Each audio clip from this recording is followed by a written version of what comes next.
अदब हासिल करना सोना जमा करने से बेहतर है। अपने बच्चों को अदब करना सिखाकर उन्हें फायदा पहुंचाओ।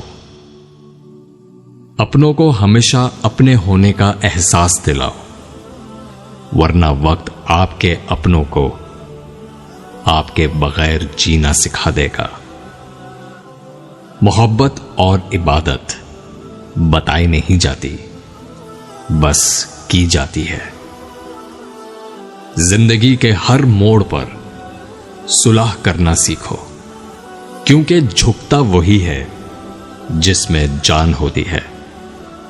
अकड़ना तो मुर्दे की पहचान होती है। मोहब्बत की पहचान मुकद्दर से नहीं, मयार से होती है।